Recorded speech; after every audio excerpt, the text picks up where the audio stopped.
Robson, ele dispensa apresentações, mas, de qualquer forma, o Dr. Robson é cirurgião vascular, ecografista, tem curso de ecografia vascular, é um ícone na ecografia vascular brasileira, e é um prazer enorme tê-lo aqui conosco na residência de cirurgia vascular do Hospital de Base. Além de tudo, é um grande amigo da regional aqui do Distrito Federal. E você sabe que a gente tem na nossa casa aqui uma cria de Brasília, né?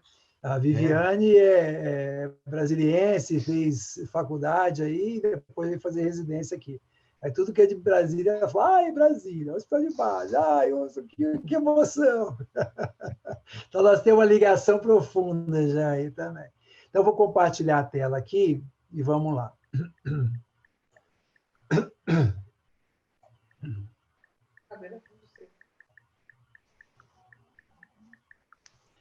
Bom, então, esse é um consenso de ondas espectrais. Vamos fazer uma análise crítica desse consenso de ondas espectrais, que é da Society Vascular Ultrasound, Society Vascular Medicine dos americanos, né?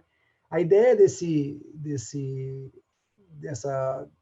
apresentação é a gente fazer uma análise crítica, e a pergunta da chamada era, a gente fechou questão a respeito dessas ondas, podemos aceitar esse consenso como de aplicação imediata, ou a gente precisa refinar um pouco mais isso? Então, vamos lá. Então, essa é a publicação. Ela foi publicada esse ano, se eu não me engano, agora no mês de agosto, se eu não me engano. E a sociedade só para explicar o contexto, talvez, para os residentes, você tem a Sociedade Vascular Medicine, de Medicina Vascular, que não é a Sociedade de Cirurgia Vascular, e você tem a Sociedade de Ultrassom Vascular. Quem que faz parte dessa sociedade? Então, a Sociedade de Medicina Vascular ela é uma sociedade que abrange desde cirurgião até cardiologista, quem tiver interesse em medicina vascular. Enquanto a Sociedade de Ultrassom Vascular é uma sociedade, em princípio, não médica, ela é basicamente composta dos sonógrafos, né, que são os ultrassonografistas, que nos Estados Unidos não necessariamente precisam ser médicos, na maioria das vezes não o são. E como funciona essa questão do ultrassom nos Estados Unidos? Você tem os RVT, que são os Registered Vascular Technologies. Essas pessoas são as pessoas que operacionalizam o exame. Elas fazem o exame, documentam o exame, e faz as anotações, faz as impressões, anota velocidades, tabelas enormes, e depois um médico, que é chamado RVPI, que é Registered Vascular Physician Interpreter, é que vai fazer o laudo final. Na maioria das vezes, ele corrobora aquele pró-laudo que foi feito inicialmente, porém, ele tem o poder de mudar. Nos Estados Unidos, para você ser um RVT, você não precisa ser médico. Para ser um RVPI, necessita ser médico.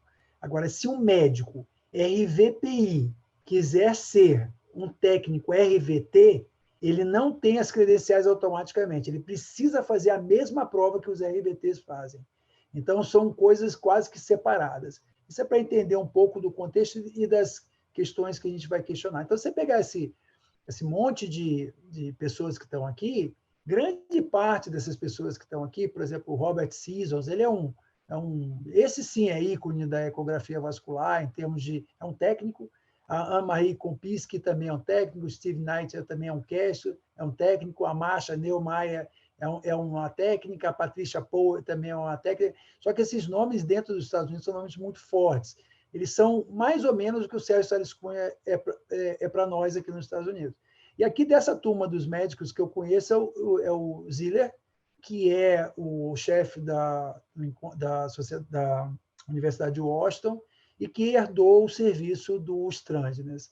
Então, o livro Strandness hoje é editado por o Gene Ziller, que teve aqui no Brasil, na época do Congresso Brasileiro de Ecografia, que foi em São Paulo, que eu convidei, e ele veio para cá. Então, o problema é isso. O que eles, na descrição desse consenso, eles falam na falta de uniformização desses descritores e modificadores das ondas arteriais venosas. Vocês vão entender o que é isso um pouquinho para frente. E ele cita que numa enquete, no ano 2000, com profissionais de ultrassom, foi notado que 20% dos exames havia problema de interpretação e precisavam ser repetidos, principalmente por uma questão de terminologia de onda. E aí isso dentro do contexto americano é sempre um fator crítico, que é custo, né? E aí ele sugere que a solução seria, o consenso sugere que a solução seria uniformizar esses descritores e modificadores com especialistas de ultrassons, médicos e técnicos também. Antes de a gente começar a falar especificamente sobre a questão do consenso, eu queria fazer algumas notas pessoais, que é o que eu tiro de questionamento desse consenso, que é, primeiro, aquilo que eu já falei previamente, que ele foi feito por uma sociedade de medicina vascular, que abrange diversas especialidades, e a Sociedade de Ultrassom Vascular, que abrange basicamente técnicos em ultrassom, apesar de respeitabilíssimos, existe uma questão importante aí, que é o técnico de ultrassom, ele não fecha o diagnóstico, ele sugere o diagnóstico, né? E, na grande maioria das vezes, eles são melhores do que muito médico que faz RVT, que é RVT também. Dentro desse consenso, há aspectos culturais e linguísticos que a gente tem que levar em consideração. A gente vai ver isso durante a apresentação dos quadros. E uma parte da literatura referida é extremamente antiga. Isso foi uma das coisas que mais me chocou nesse consenso. Você pega as referências e uma parte considerável dela é da década de 90, ou seja, como eu sempre falo, o Alcides a gente troca muita ideia sobre isso, o Doppler, a ultrassom Doppler é um campo em que a gente tem muita coisa escrita, mas tem muita porcaria escrita. E a gente usa muita referência muito antiga e ainda é um campo muito aberto para a gente fazer modificadores e apresentar melhorias, e particularmente isso no Brasil, pela qualidade da ecografia vascular brasileira, a gente devia ser um pouco mais ativo nesses aspectos. Muitos desses critérios adotados aí, e por isso eu tirei da última parte da apresentação, nós nem usamos mais. Então, a última parte desse artigo, ele cita ondas patológicas setorizadas por territórios: membro inferior, renal, carótida, mesentérica. Todos os critérios que estão ali são critérios que a gente não usa mais. Então, só para você ter uma ideia, os critérios de estenose são praticamente os dos trândinas, de carótida. Os critérios de estenose de mesentérica são de Moneta, que a gente sabe que realmente são completamente desatualizados. Os critérios de estenose de artéria renal, eles são aqueles originais com velocidade de 180 centímetros por segundo, que nem a nossa sociedade, que aqui no caso a Sociedade de Cardiologia, que fez o consenso de vasos abdominais, também usa mais.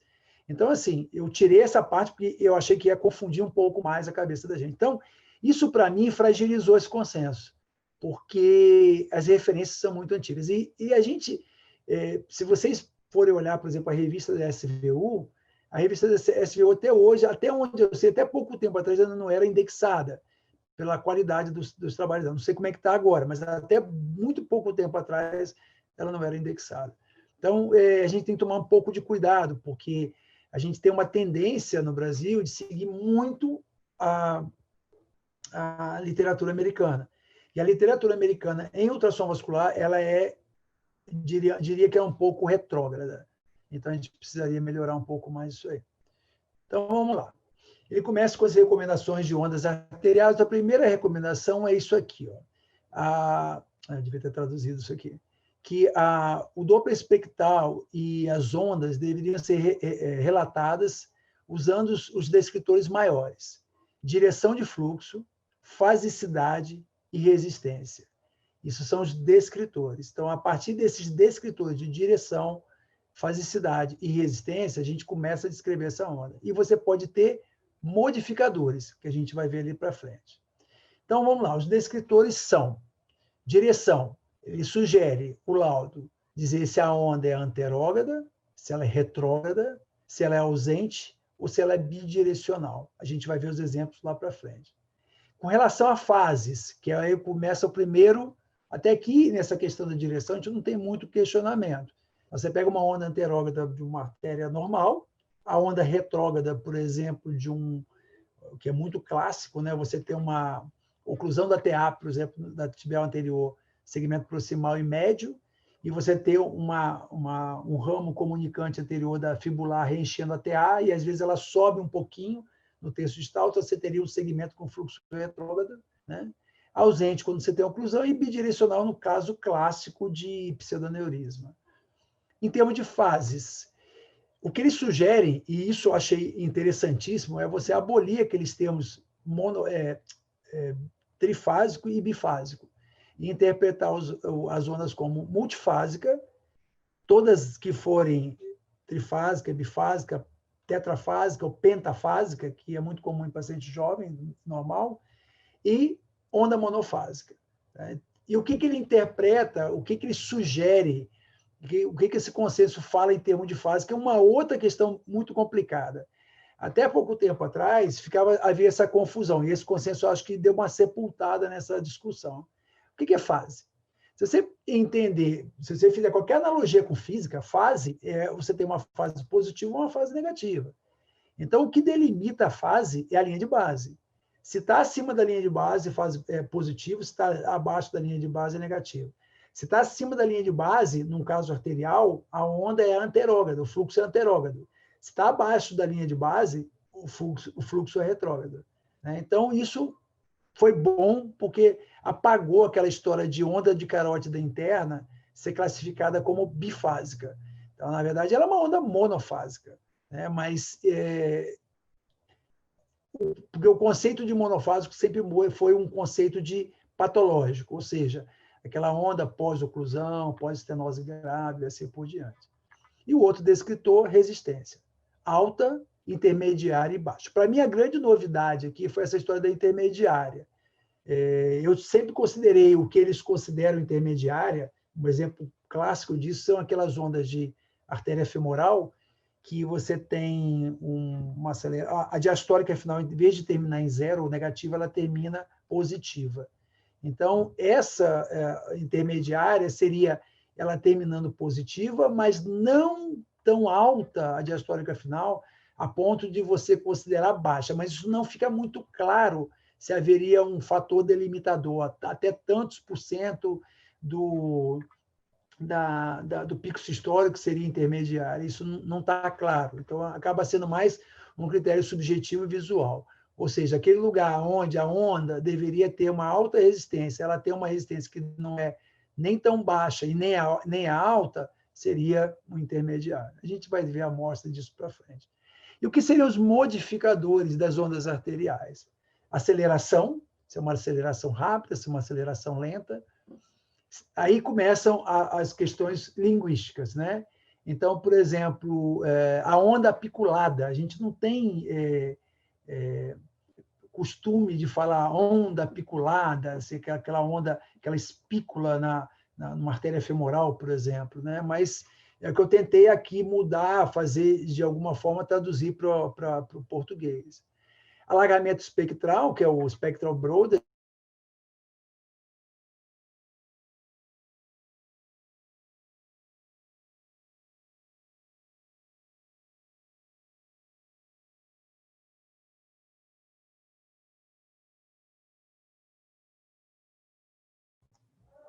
Acho que travou. Travou para vocês também?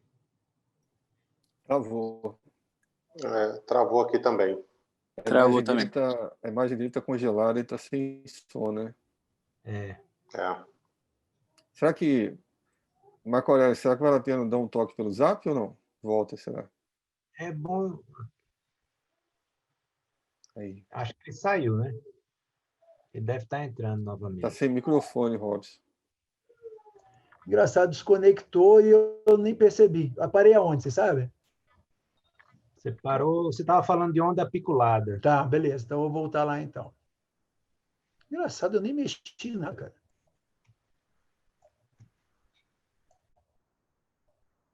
Beleza, então vamos lá. Eu vou até deixar essa janelinha aqui meio aberta, que se eu sumir de novo... Então, vamos lá. Então, essa onda apiculada é um termo que eu traduzi aqui para o português, mas não sei se é a melhor tradução, né? O alargamento espectral é clássico, a gente já está acostumado, é quando a fase histórica da onda, ela fica mais alargada, geralmente associada a uma queda da resistência dessa onda. A onda de staccato, que é aquela onda que a gente bate em fundo de saco, né? E que ela tem um componente sistólico bem curtinho, bem estreito, bem curto, né? E não necessariamente de baixa velocidade, mas com o espectro bem curtinho, bem estreito. A onda amortecida, que seria uma associação de desaceleração e baixa resistência, e o fluxo reverso, que é o fluxo ao contrário. Então, você vê que até a questão dos modificadores, eles parecem um pouco com o... Deixa eu voltar aqui. Com a questão, algumas, por exemplo, de fluxo retrógrado, né? Fluxo retrógrado e fluxo reverso, meio, a gente não vê muita diferença nisso, né? Mas, de qualquer maneira, a gente vai mostrar lá para frente o que ele quer dizer com isso nos exemplos. Com relação às ondas venosas, né? Então, o espectro venoso deveria ser relatado com os descritores direção de fluxo, padrão de fluxo e a espontaneidade de fluxo. E os outros modificadores deveriam prover informações adicional com informações sobre a aparência da onda. Então, nós teríamos aqui os descritores venosos. Direção: anterógrado, retrógrado e ausente, igualzinho do arterial. E o padrão. Aí começa também os neologismos aqui. Eles falam em padrão respirofásico. Então, se a gente for fazer uma tradução livre, seria respirofásico. Eu não sei se essa palavra a gente estaria autorizado a usar. Por outro lado, a gente já vem usando variável com a respiração há muitos anos, e eu não vejo motivo pelo qual mudar. Então, padrão de fluxo, anterógrado, espontâneo, variando com a respiração. Eu não preciso botar um termo respirofásico e depois alguém ficar... Essa palavra não existe. Então, nos meus reportes, eu vou continuar usando o termo variável com a respiração. Ainda assim, você pode ter um padrão diminuído, né? No caso, fluxo diminuído, seria um fluxo de baixa velocidade, um padrão pulsátil, um padrão contínuo e um padrão regurgitante, que a gente vai ver lá na frente o que é o padrão regurgitante, né? Em relação à espontaneidade, se o fluxo é espontâneo ou se ele é não espontâneo. Aí eu pus um questionamento.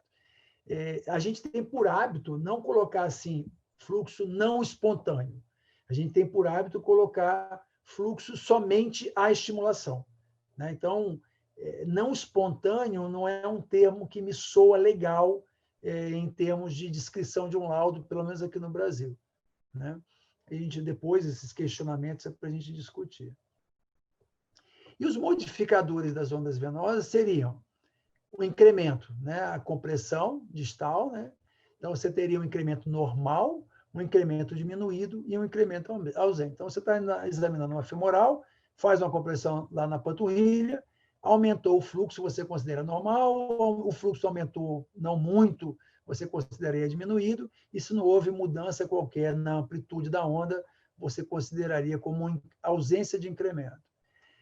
Um outro modificador seria refluxo, presente ou não, e o outro modificador seria fluxo fistular, especificamente quando a gente estivesse descrevendo uma fístula. E aí, ele cita no terceiro comentário, no terceiro parâmetro que eles levam em consideração nesse consenso, a necessidade de otimização dos parâmetros. E isso é importante porque uma onda ele pode deixar de ser uma onda de baixa resistência se você tiver com filtro alto. Uma onda pode parecer desacelerada e não apiculada se você tiver com PRF muito alto. Então, acontece muito isso, principalmente de vertebral. Você já deve ter visto. Você sai de uma estenose da carótida, velocidade de 300 centímetros por segundo, você vai para a vertebral e esquece de ajustar a escala, aí aparece o fluxo da vertebral, e a vertebral bem baixinha, uma amplitude bem pequena lá embaixo, a impressão que dá é que a onda está arredondada. Então, isso pode parecer um fluxo atenuado, quando, na verdade, é só uma má regulagem do PRF.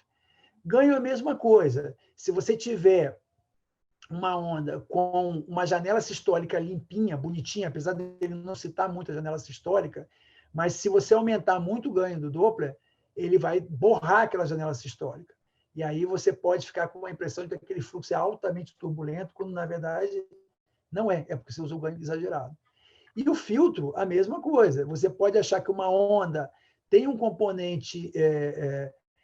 se a gente tiver com filtro muito alto, você pode achar que uma onda ela é multifásica de alta resistência, quando, na verdade, ela pode ser multifásica com uma resistência intermediária, porque seu filtro está alto e não detectou aquela diastólica final que está ali 5 centímetros por segundo, 10 centímetros por segundo, porque seu filtro está acima disso, e aí você corta essa onda, essa diástole final. Então, o ideal é que, para a gente calcular, fazer esse cálculo, fazer essa análise dessas ondas, o aparelho esteja extremamente bem regulado. E aí, agora, vamos fazer uma apresentação desses descritores. É tanta coisa que eu fiz um copy-paste aqui das imagens lá, porque é humanamente possível você reproduzir tudo isso aqui para uma aula só.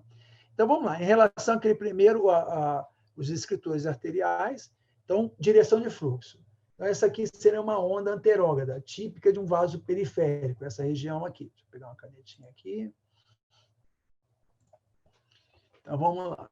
Ele flui numa direção normal, o fluxo ele é predominantemente anterógrado, tem esse componente retrógrado aqui, porque é normal por conta do recolhimento elástico da artéria. Então, o que importa é que o sangue está indo do coração para a periferia. Uma coisa importante que eu acho que ele citou, mas que eu dou muito ênfase para os residentes, é o seguinte: não importa da forma que você descreva a onda, com consenso ou sem consenso, é muito importante que haja o contexto do leito que está sendo irrigado, está sendo avaliado. Então, por exemplo, eu não posso esperar que um leito de alta resistência tenha uma onda de um leito de baixa resistência. Então, por isso que é fundamental. Se eu digo para você que uma onda tem um fluxo desacelerado, melhor, com aceleração normal e baixa resistência, se eu estou fazendo um exame de artéria renal, beleza, ok.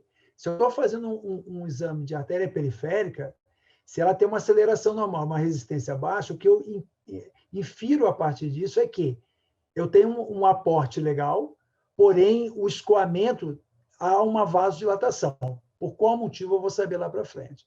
Tá? Então, aqui é um fluxo predominantemente anterógrado, o fluxo retrógrado, que é uma onda totalmente invertida para aquele leito, né? O fluxo bidirecional, que é o típico fluxo to and fro, que é to e from, né? Então, ele vai positivo e volta negativo. Praticamente, se a gente fosse calcular o volume de fluxo que está aqui e o volume de fluxo que volta dali, é praticamente o mesmo. Então, essa onda é típica de pseudaneurisma. Quando você está ali no colo do pseudaneurisma, a mesma quantidade que entra para o pseudo, volta do pseudo. Entra do pseudo e volta do pseudo. Então, você tem esse componente sistólico de entrada no pseudo e o de saída do pseudo, que é o componente negativo. Então, seria um fluxo bidirecional. E o fluxo ausente, isso que está aqui é só ruído de fundo, então, ausência completa de fluxo.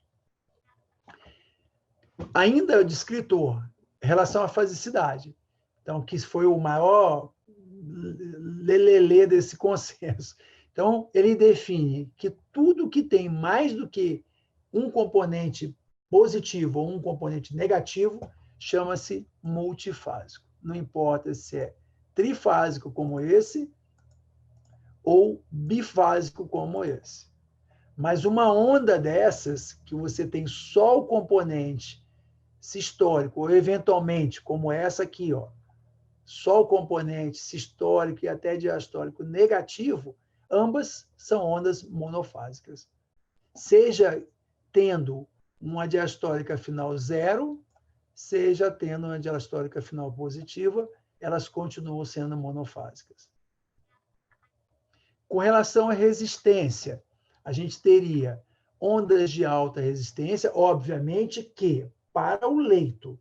Então, vamos imaginar, Uma onda de alta resistência para um leito renal, por exemplo, ela continua sendo uma resistência baixa em relação a uma artéria periférica de membro superior.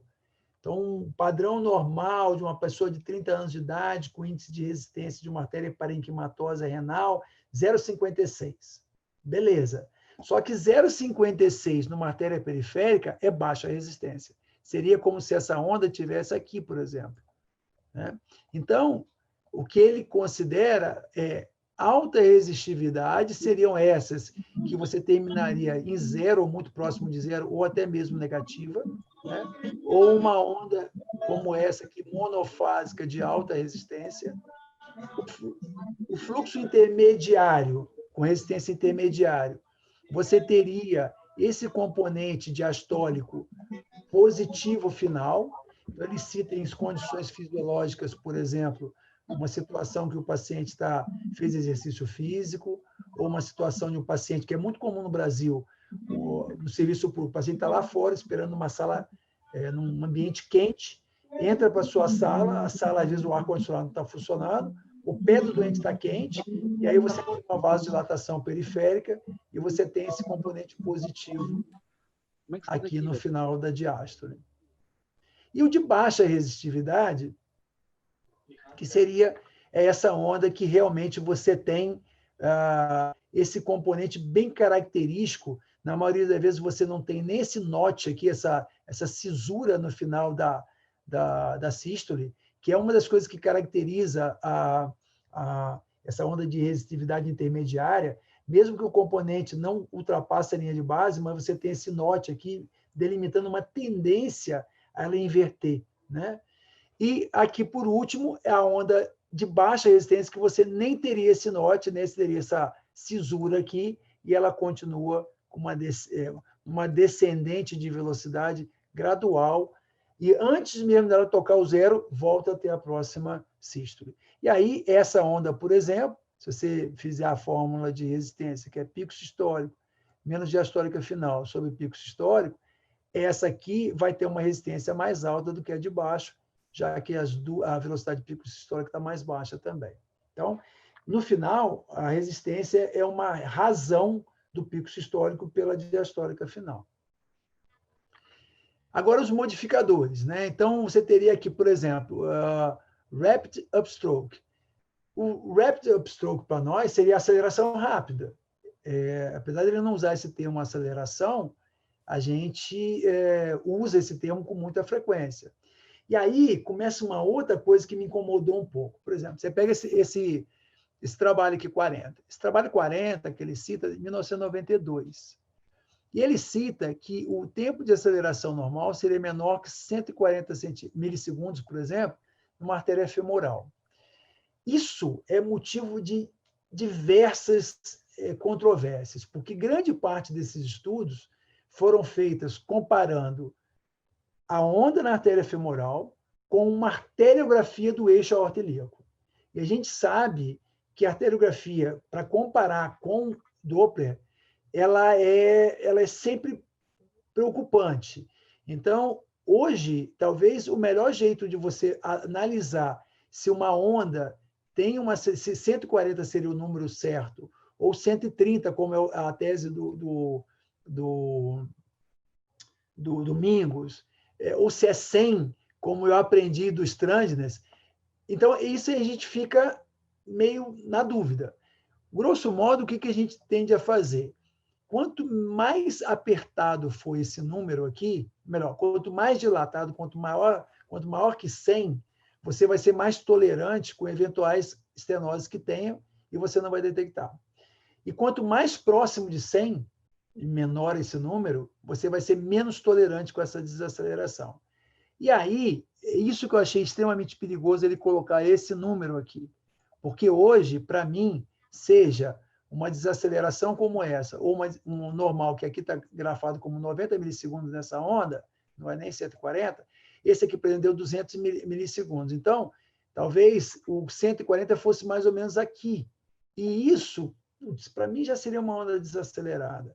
Então, por isso que hoje, quando eu pego uma onda que eu tenho dúvidas se ela está desacelerada ou não, e o exame está sendo feito em repouso, eu sempre associo um teste de estresse. Então, ou põe o paciente para andar, ou o que às vezes não é prático, ou um teste que eu faço que não é validado, mas que se presta muito bem, que é levar o membro do paciente e mandar ele fazer contração de panturrilha até ele doer. Quando ele doer, a gente repete essa medida.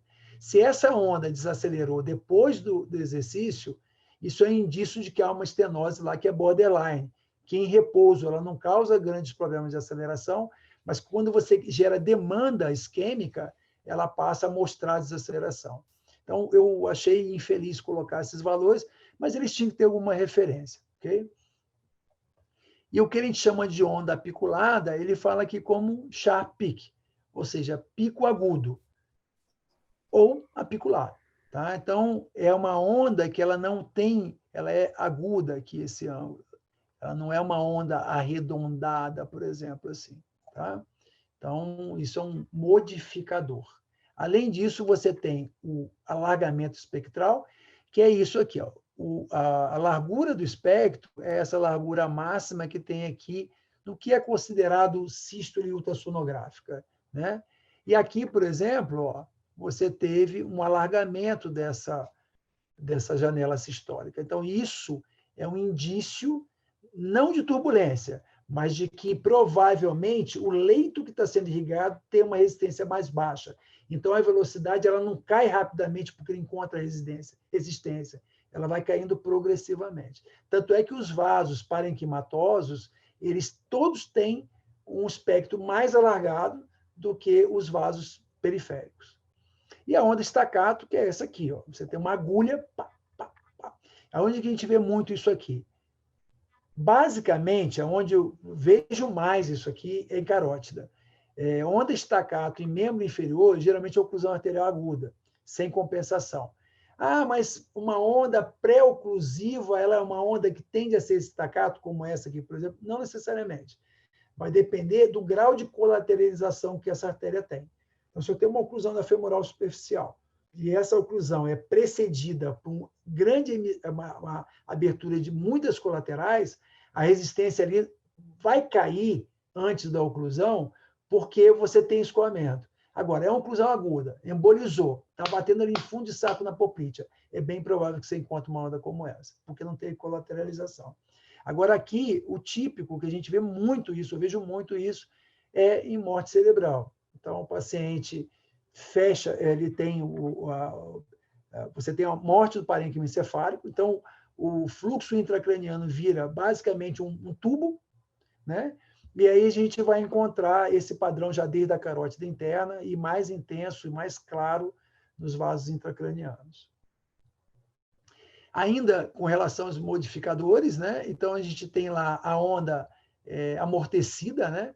Que, na verdade, é praticamente uma onda desacelerada de baixa resistência. Né?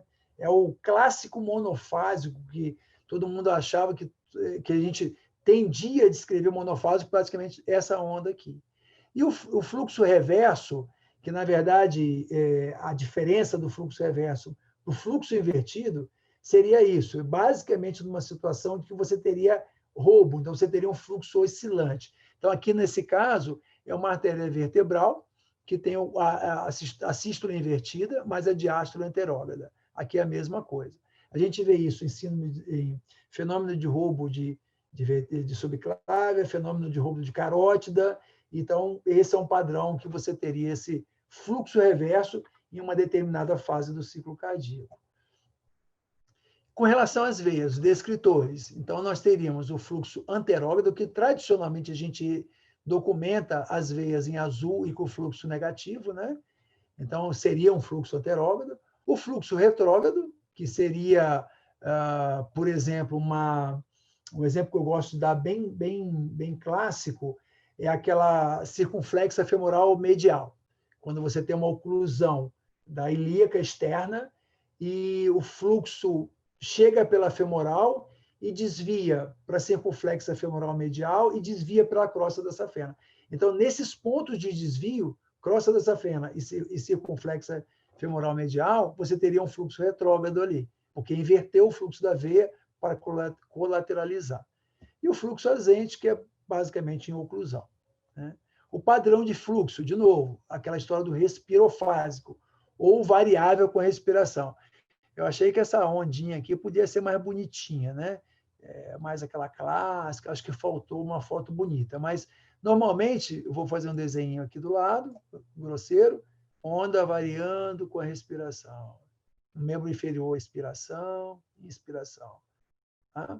No membro superior, a gente veria uma onda mais ou menos assim, ó, com aquela pulsatilidade e variação respiratória. Pulsatilidade, variação respiratória. Pulsatilidade, variação respiratória. Alguma coisa nesse sentido. Uma onda diminuída, né, que seria, você teria uma onda achatada, amortecida, de baixa velocidade, para aquele leito. Então, por exemplo, uma onda dessa numa artéria, numa veia tibial posterior distal, pode ser. Agora, numa femoral, não. Numa femoral não deveria ter uma onda como essa aqui, né? Um padrão de fluxo pulsátil, né?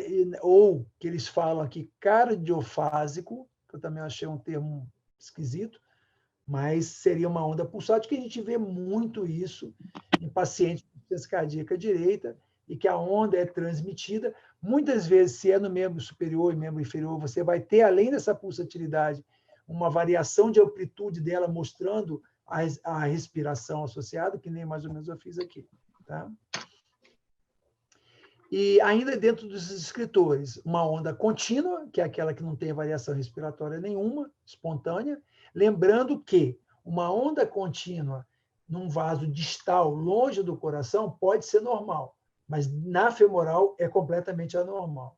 E uma onda regurgitante, que eles falam aqui, que seria aquela que eu teria um fluxo anterógrado e retrógrado praticamente com a mesma amplitude. Então, da mesma forma que vai, volta. Muito parecido com no caso do pseudoaneurisma, só que aqui é focado mais em veia, focado em veia, e o clássico disso aqui é insuficiência tricúspide, né? E aí, com relação à espontaneidade, então você teria um fluxo espontâneo, ele flui normalmente, qualquer uma dessas ondas aqui que estejam presentes é um fluxo espontâneo. Mas existe aquela situação que você não tem fluxo espontâneo, você só vai ter fluxo à compressão. Por exemplo, uma situação que a gente tem um fluxo não espontâneo, mas que pode ser normal, é numa safena. Por exemplo, o paciente está em pé, você está lá, o paciente não está tendo contração muscular, você só vai ter fluxo à estimulação. Então, isso não necessariamente o fluxo não espontâneo significa um fluxo patológico. Com relação agora aos modificadores, então você teria augmentation, ou seja, incremento, aqui no caso especificamente, ou a compressão distal, ou você teria um incremento respiratório, né? Então seria um aumento desse fluxo, da amplitude dessa onda, estimulado por alguma coisa. Ou você faz uma compressão distal, ou manda o paciente inspirar profundamente e expirar profundamente, seja para o membro superior ou membro inferior, né? Você teria essa onda com aumento normal, você está lá em sonanda femoral, está com um PRF, uma velocidade de 40 centímetros por segundo, espontaneamente ela está em 30, você faz uma compressão na panturrilha, vai para 60. Beleza, está ótimo. Você está lá na mesma situação, a onda está em 30, cai para 10, 30, cai para 10, espontaneamente, você faz uma compressão e ela aumenta pouco. Não fica claro, não é bem descrito na literatura desse consenso, o que seria um fluxo com incremento diminuído, até estranho, né? Incremento diminuído. Na minha concepção, isso deveria ter pelo menos aí uma porcentagem, o quanto que incrementa. Porém, a gente sabe também que muito o quanto se oferece de incremento depende da técnica do exame, do tamanho da perna da pessoa, o grau de hipertensão venosa que ela tem, o tamanho da mão de quem examina, a posição que o paciente está. Então, tudo isso tem que ser levado em consideração na hora de você taxar aquilo ali como uma baixo incremento à compressão distal ou baixo incremento à respiração. E a ausência de aumento. Então, você comprime distal, faz o paciente inspirar profundamente e expirar profundamente, nada acontece. Então, você não tem incremento. Muitas vezes é associado à ausência de fluxo também. E o refluxo, que é clássico, que é aquela inversão sustentada do fluxo, porém estimulado ou, às vezes, até espontâneo. O importante da gente diferenciar refluxo de não refluxo é que o refluxo ele tende a durar até que seja interrompido. Então, se você tem um paciente, vai estar analisando uma junção safeno-femoral e faz a manobra de Valsalva, enquanto ele estiver fazendo a manobra de Valsalva e essa junção estiver incompetente, enquanto aquela manobra de Valsalva causar um aumento da pressão abdominal suficiente para gerar o refluxo, aquele refluxo vai continuar. É por isso que eu sempre que eu vou ensinar para os residentes, para os alunos, que é importante que esses parâmetros que a gente usa de meio segundo, 1 segundo, ele é meio excluído a manobra de Valsalva, porque a manobra de Valsalva, ela, se for mal feita, você pode gerar um refluxo de 0,6 segundos, porque a válvula precisa fechar. Se o paciente não faz uma pressão abdominal suficientemente para ela fechar, ela permite passar alguma coisinha até chegar num ponto de pressão suficiente que ela fecha. E aí, às vezes, isso leva tempo, né? E esse levar tempo você pode interpretar como refluxo quando não é. Por isso que em junção safeno-femoral, eu costumo fazer as duas manobras, tanto compressão distal quanto manobra de Valsalva, porque você diferencia algumas coisas, né? A manobra de Valsalva, ela vai estar positiva numa junção safeno-femoral, por exemplo, quando você tem a junção incompetente e quando você tem, por exemplo, uma pudenda chegando ali muito próximo à junção que responde à manobra de Valsalva. E o interessante é que isso pode ajudar a diferenciar se é um refluxo da junção, da válvula ostial, ou se é um refluxo a partir de uma tributária da crosta, né? E o fluxo fistular, que é aquele fluxo bem turbilhonado, que a gente só vê praticamente numa veia que foi submetida a uma comunicação com uma artéria. Então, ela passa a ter uma pulsatilidade arterial, intensa turbulência e com baixíssima resistência. Edson. Alô? Bom, com relação às mudanças fisiológicas, agora ele entra estados fisiológicos das ondas arteriais, né? Então, aqui ele pega, por exemplo, divide aqui, ó, esse aqui é interessante. Artérias de inflow, artérias de outflow e artérias de escoamento, né? Então, o inflow seria ilíacas, aorta, ilíaca, ilíaca comum, ilíaca externa. O padrão da onda é praticamente esse aqui, ó. Você tem uma onda trifásica, tetrafásica, melhor, multifásica, de alta resistência, podendo terminar em zero, podendo terminar negativa, dependendo do grau de endurecimento dessa artéria. Quando chega nas artérias de outflow, notadamente a profunda, melhor dizendo, o eixo fêmuro-poplíteo, você já tem uma onda muito parecida com as ilíacas, porém você já pode ter, principalmente na comum, que pega um pouco, divide o fluxo para femoral e femoral profunda, às vezes você já pode ter um componente positivo aqui, se tiver calor, você pode ter, ou se o paciente fez exercício, abolir essa ondinha negativa, ficar com aquele notezinho, aquele valezinho aqui, e um componente diastólico positivo no final, isso tem que ser levado em consideração. E as artérias de escoamento, que também têm um comportamento bem interessante. E elas são muito responsivas a essas variações fisiológicas. Então, uma situação como essa, que eu sempre cito, pega uma onda como essa vermelhinha aqui, que tem um componente positivo no final da diástole, geralmente é um paciente, ele tem uma vasodilatação distal, ele, por exemplo, um paciente diabético, né? Ele não tem obstrução, mas já tem uma neuropatia, a artéria é um pouco calcificada, mas aquele pé quente pela neuropatia autonômica, você pode ter uma onda como essa. E não necessariamente significa que tem uma obstrução lá atrás, né? Às vezes até com um componente diastólico final mais intenso, né? E se estiver numa sala fria, às vezes a gente tem umas coisas interessantes quando vai fazer exame adulto jovem, geralmente pesquisa de desfiladeiro é paciente adulto jovem ou meia-idade, artérias normais. O paciente está lá esperando na sala, lá na sala de espera, o calor do capeta no verão, entra para fazer o exame, aí você chega na artéria, começa a examinar a árvore arterial do membro, chega na artéria radial, ela baixa a resistência. Eu falei, caramba. Aí, quando você vai examinar o outro lado, alta resistência. Você fala, caramba, uma tem baixa resistência, outra tem alta resistência. Por quê? Aquele primeiro momento que a pessoa veio da sala de espera que estava calor, ele ainda estava vasodilatado. Quando você passa para o outro lado, ele já entrou em equilíbrio térmico com o ambiente. Então, a mão já está um pouco mais fria, a onda fica de resistência alta. Se você voltar aquele primeiro membro, talvez ele esteja como está o segundo, porque já mudou a temperatura da sala, ele entrou em equilíbrio térmico e assim ficou. É a mesma coisa, se o paciente está lá correndo para fazer exame, chega, você começa a fazer exame, faz rápido, chega lá nas artérias de perna, ela está com resistência baixa, passa um tempo, ela equilibra. Né?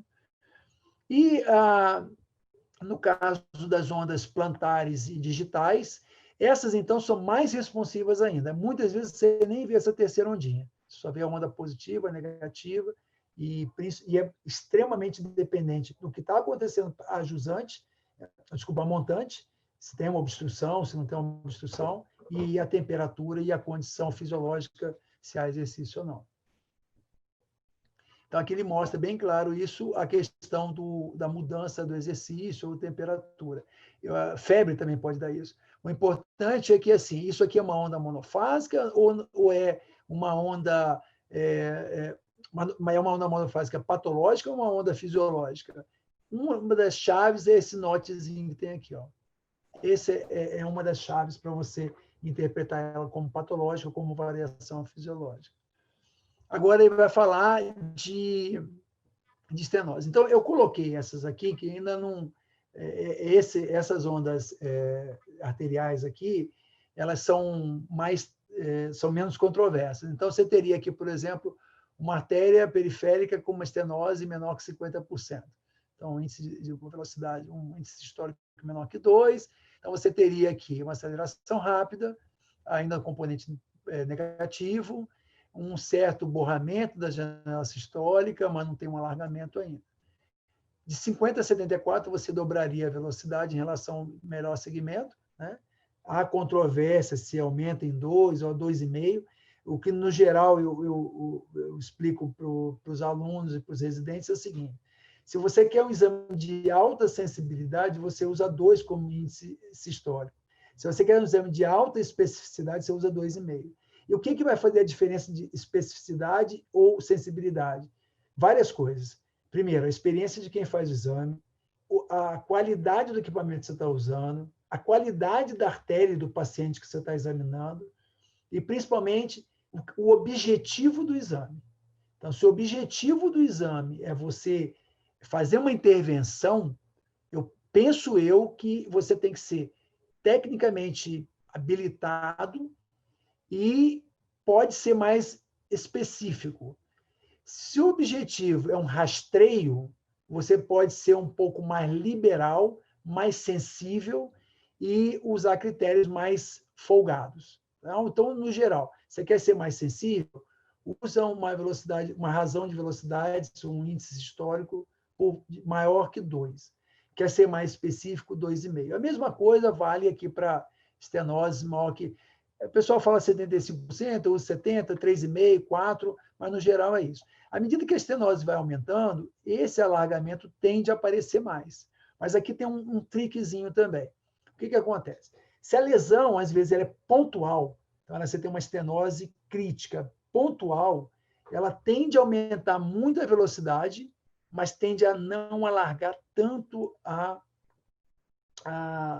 janela sistólica. Vai depender muito como estão as estenoses antes dela e depois dela. Se você tem uma cadeia de estenoses sequenciais, uma estenose longa, a tendência é ela ir cada vez alargando mais.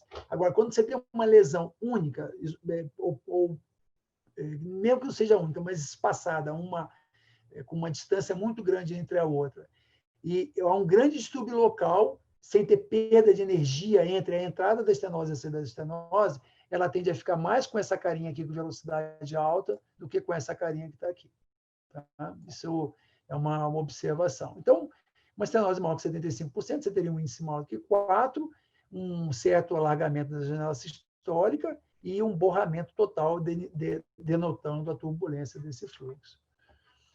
Aqui, ele fala numa uma redução de fluxo, né? Então, seria aquelas ondas monofásicas, desaceleradas, com alargamento espectral e uma tendência de resistência baixa. Então, você teria uma onda pós-estenótica e ela não seria pós-oclusiva, por exemplo. E aqui, uma onda pós-oclusiva, você teria essa característica. E aqui, o que eu chamo bastante atenção para essas duas ondinhas que estão aqui. Ó. As duas podem ser, inclusive, do mesmo paciente. Tá? Por quê? Chega um paciente, você fez o exame, começou o exame femoral, aí você detecta que tem uma obstrução na origem da artéria femoral e reenche a femoral superficial distal na transição com a poplítea. Esse paciente tem como queixa claudicação para 400 metros. Qual onda que a gente espera encontrar nesse paciente que está fazendo o exame ali há uns 15 minutos? Essa ou essa? Muito provavelmente, a gente vai encontrar nessa aqui. No entanto, se eu pedir para o paciente fazer uma manobra de estresse, seja mandar ele andar, seja levar um membro dele, mandar ele fazer contração da panturrilha, depois de um tempo, à medida que ele vai ficando desconfortável, você abaixa o membro de novo e reexamina a mesma artéria, por exemplo, a poplítea, ela tende a ficar desse jeito aqui. Agora vamos a uma outra situação. Esse mesmo doente tem a mesma obstrução, mas tem uma lesão trófica. Provavelmente, em repouso, a gente já vai encontrar essa onda.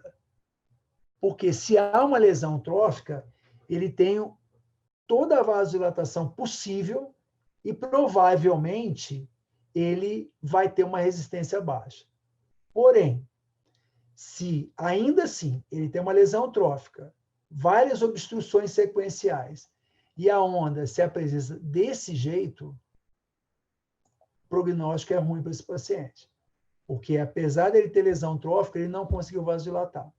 Então, ele deve ter a periferia toda fechada. Então, isso é muito comum em diabético. Quando, em 2001, eu comecei o que seria o projeto do meu mestrado, que era a indicação de revascularização baseada em ultrassom Doppler.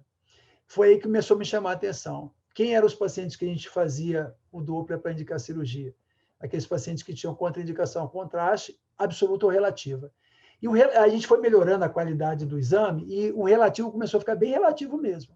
Então, aquele renal crônico, desculpa, aquele diabético com potencial de renal crônico, um clearance baixo, mas não crítico, e que você não estava afim de dar contraste para esse paciente. E aí a gente observava que muitas daquelas obstruções, que o paciente tinha uma obstrução de artéria de perna e enchia uma artéria de perna distal ou uma artéria podal, e que a onda tinha essa característica num paciente com lesão trófica, o resultado da revascularização era muito pobre, porque ele não tinha escoamento. Seria o equivalente à quantidade de artérias e o arco plantar que a gente vê na arteriografia. Então, para mim, esse padrão aqui significa claramente o que eu chamo de artéria esponja, que é aquela artéria que você vai jogar um aporte de sangue ali e ele vai escoar. E com isso você tende a ter um resultado melhor da revascularização do que uma artéria como essa aqui. Então, se você considerar paciente com lesão trófica e que tem uma onda como essa aqui, a gente espera um pior prognóstico. Ok? Aí ele fala aqui da onda proximal à oclusão. Aí volta aquilo que a gente comentou lá. Se a gente está próximo à oclusão e encontra uma onda como essa, de alta resistência, eu infiro que antes dessa oclusão não há uma boa colateralização. Eventualmente, pode ser uma oclusão na femoral superficial distal e a colateralização está vindo lá pela profunda. Porém, quando eu encontro uma onda como essa, prévia a uma oclusão, eu infiro que deve haver uma colateralização boa, porque a resistência caiu. Então, ela não aumentou. Em teoria, numa oclusão arterial aguda, é mais provável que a gente encontre uma onda como essa de cima, e numa oclusão arterial crônica, a gente encontre uma onda mais parecida com essa aqui de baixo, a não ser que o cara não tenha colateralização. E a onda do pseudaneurisma, que é aquela onda to and fro. Então, praticamente, o volume que entra é o volume que sai. É o volume que entra, é o volume que sai. Okay? Então, essa aqui é uma onda de pseudaneurisma, que a gente pode encontrar essa onda tanto no colo do pseudaneurisma, quanto também na artéria que doa. Eu tenho uns 2 meses, eu postei isso lá no Instagram da Fluxo Cursos, era para as pessoas descreverem essa onda, né? E foi bem interessante, porque isso gera uma discussão. Eu medi lá na femoral superficial, na origem da femoral superficial, a onda já estava desse jeito. Aí eu coloquei qual é a hipótese para essa onda, né? E esse paciente ele tinha um pseudaneurisma da poplítea, um pseudaneurisma por tumor, a espícula do tumor, um tumor ósseo, furou a artéria e fez um pseudaneurisma enorme. Então, essa transmissão dessa onda to and fro estava lá na artéria doadora, lá em cima, uns quase 30 centímetros de distância. E o fluxo de uma onda, de uma fluxo da artéria venosa, aqui agora falando do fluxo arterial. Então, você teria uma aceleração praticamente normal, já que não há um problema de aporte, e uma resistência extremamente baixa. E olha essa queda aqui, ó, suave até estabilizar. Ele não tem aquele notch próximo aqui da linha de base que caracteriza aquelas ondas intermediárias. Com relação às ondas venosas, a gente teria aqui ondas normais. Então, no caso aqui, uma onda que vai desde a ilíaca externa até as ondas, até a panturrilha.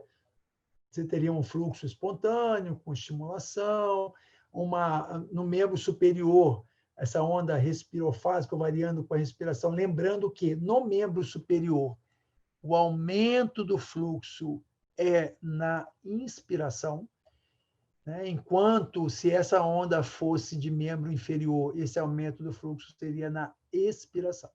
Só que, quanto mais próximo do coração, essa onda, além de ter essa variação respiratória, ela tem essa variação, essa pulsatilidade por transmissão do átrio, que são essas ondas A, S, D e V.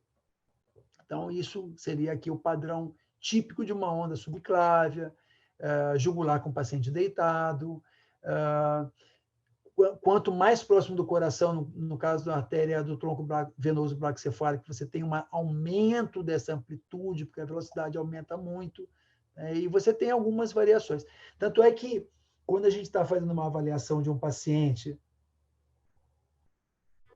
que teve um catéter em jugular, e a gente está preocupado em saber se tem perviedade para fazer uma confecção de fístula, um dos parâmetros mais tranquilos é você ver se essa onda ela tem pulsatilidade atrial, por transmissão atrial, e se tem variação respiratória.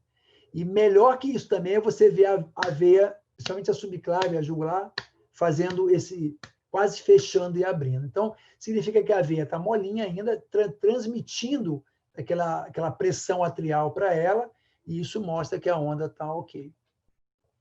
Aqui, no caso, a veia cava inferior com a pulsatilidade, à medida que a veia cava vai chegando próximo do coração, a variação respiratória passa a ser não tão importante, né? Então, isso aqui, por exemplo, deve ser uma cava retrohepática, e a pulsatilidade passa a dominar mais. No caso das ondas anormais, nós teríamos esse fluxo contínuo, na maioria das vezes denotando uma obstrução de deságue. Então, por isso aqui podia ser muito bem uma onda de femoral numa oclusão ilíaco-femoral e ipsilateral, né? A onda pulsátil, que ela geralmente vem associada à insuficiência cardíaca direita, regurgitação tricúspide, hipertensão pulmonar, né? Então, você teria... E, às vezes, essa onda vai até a safena, né? Então, ela... Não sei se vocês já viram algum caso, um paciente com insuficiência tricúspide grave, que tem varizes, você vê a varize dele pulsar, e é por conta dessa transmissão. E o fluxo regurgitante seria aquele numa insuficiência tricúspide grave, que praticamente o volume que chega é o volume que volta. O volume que chega é o volume que volta. E o refluxo, como a gente já falou, é uma inversão sustentada do fluxo. Então, assim, para terminar, gente, acaba sendo um pouco extenso essa apresentação, mas o interessante é que, quando a gente faz uma análise mais desapegada, a gente vê que não mudou muita coisa. A gente observa que praticamente o que a gente já vinha usando, basicamente, e com algumas mudanças. Eu acho que o que mudou assim, de forma significativa foi essa questão da onda, em vez de a gente classificar como trifásica, bifásica, e sim como multifásica, e você tem uma onda multifásica e monofásica e acabou. Muito bem.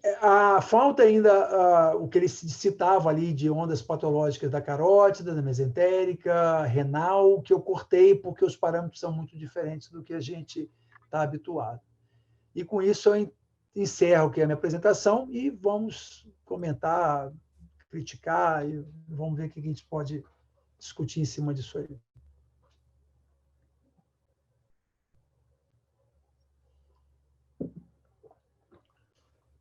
Então vamos lá, Robson. Eu parabenizar você, foi excelente, um assunto difícil, né? Não até pelas mudanças, até pela parte antiga já é um pouco difícil alguma coisa. Queria te perguntar duas coisas, bem assim. Quando a gente faz uma mudança, quando a gente faz um laudo, é lógico, a gente faz um laudo pensando na gente, o laudo a gente gosta, o laudo tem o DNA de cada um, né? Mas a gente faz o laudo para outra pessoa também. A gente faz um laudo para um outro colega e tal. Quando a gente faz essas mudanças, assim, na sua opinião, assim, a gente faz essa mudança de uma vez, ó, vou mudar lá o multifase. A gente sabe que muita gente não estuda, nem sabe que saiu esse consenso.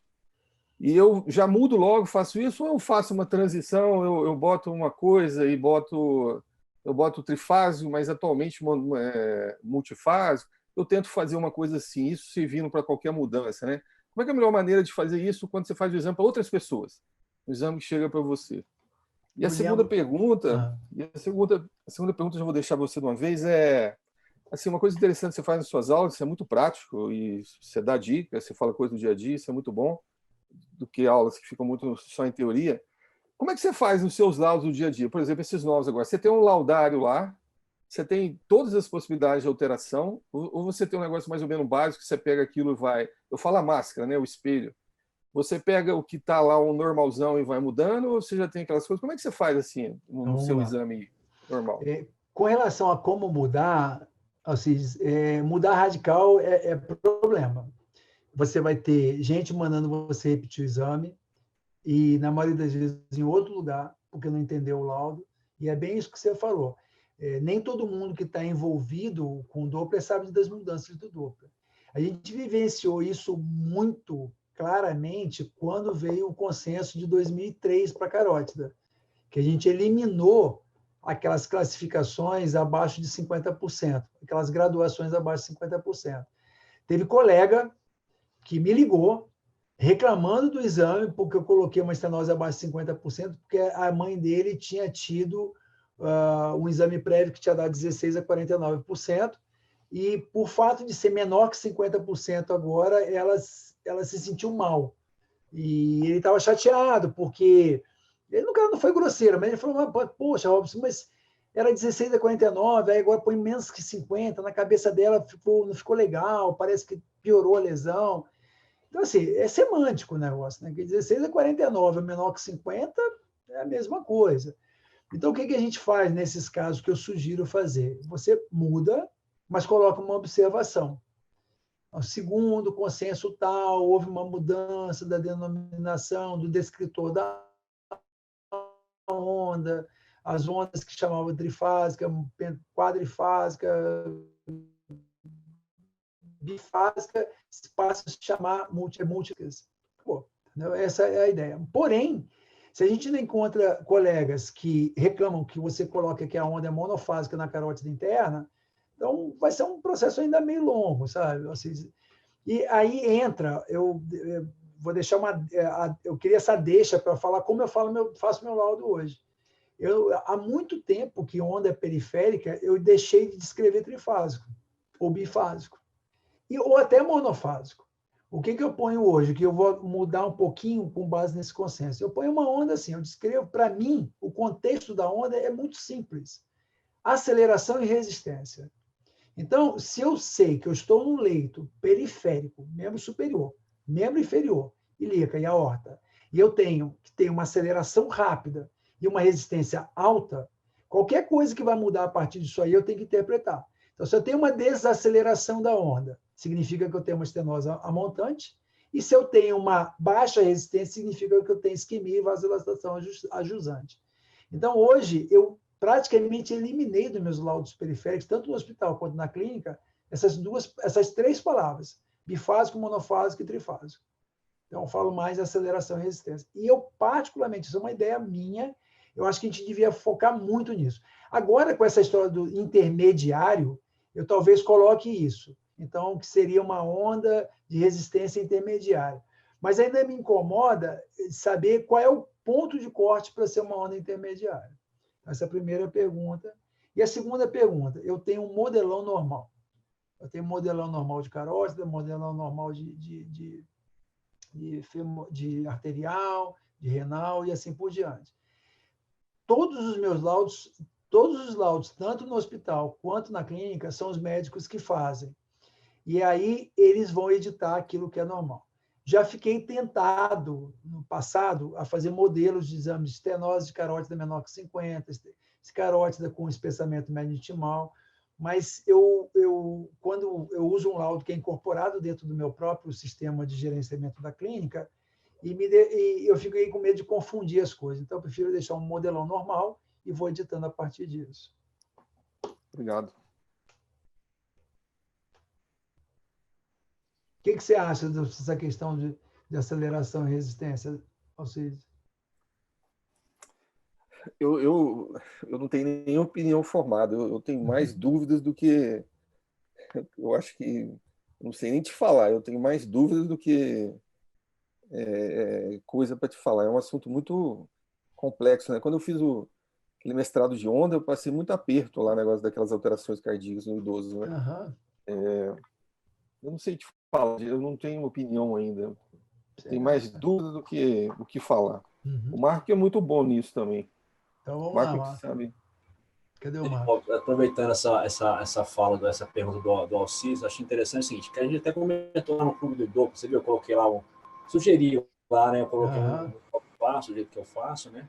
Aí assim, o que a gente debateu lá? Assim, na realidade, o que você escreve no contexto, na entrelinha lá, a artéria femoral comum, ela tem um diâmetro, será de tanto, ela tem um fluxo agora multifásico, monofásico, lá no fim, oclusão da artéria femoral estenose, na artéria femoral comum, a artéria femoral pérvia, femoral profunda pérvia, quer dizer, você vai descrevendo, assim, na realidade, a conclusão, o que você fala no texto é a base, o substrato para você concluir, né, para você escrever na conclusão. E não, você não precisa, eu pelo menos não faço assim, eu não coloco lá que a onda na conclusão, lá no resultado, né? A onda da femoral comum, ela está pérvia com a onda multifásica.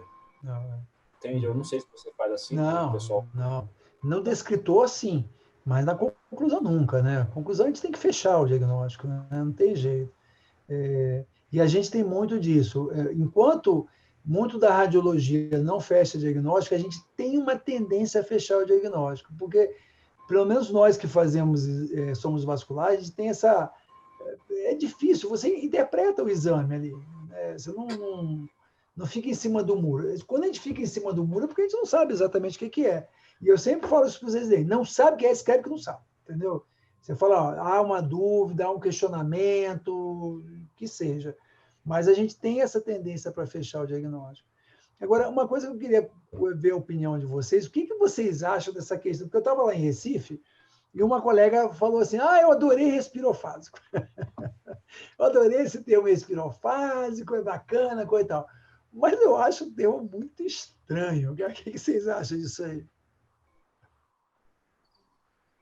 Não, eu concordo com o que você falou lá, a variação de fluxo. Eu acho que tem coisa que a gente não pode complicar, não. Às vezes a tradução do americano fica confusa. Eu acho que o laudo não é só para a gente, né? Uhum. Uma vez eu escutei um cara que mexe com marketing que falou o seguinte: o problema de vocês médicos é que vocês fazem as coisas de vocês tudo pensando em vocês. E eu acho que tem paciente e tem... Por exemplo, a gente faz ecografia, a gente não pode pensar só na gente. A gente tem que pensar que tem um cara lá que não faz eco e que vai ter que ler aquilo e tal. Eu acho que a gente não... Sei lá, a gente tem que atualizar tudo, mas a gente tem que, igual você falou, a gente tem que adaptar aquilo. A gente tem que tornar aquilo, Robson, igual você bem disse, palatável.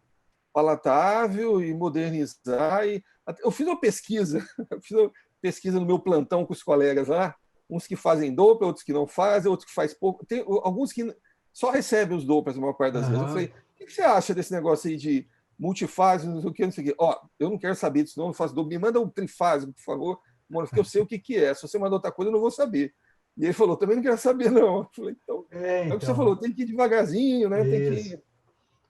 na verdade, assim, a gente está fornecendo uma coisa para o nosso cliente, né? O cliente, a gente não é obrigatório que ele saiba tudo essas coisas, né? Uma outra questão que é muito, que eu acho que é muito patente em toda essa literatura americana, é que a SVU ela tem um poder ali de digitar as regras do Doppler por conta da importância que os técnicos, os sonografistas têm lá como os caras que fazem o exame, né? Porém, alguém de vocês já foi no congresso da SVU aí? Não. Nunca foram? Vale a pena. Antigamente era legal porque era junto com o congresso da SVS. Então, eles faziam o congresso junto. E aí você pagava a inscrição de um e ia nos dois. E aí, eu, às vezes, estava num tema que me interessava, eu ia lá para a sala da SVU, para outra parte do centro de convenções, agora é separado.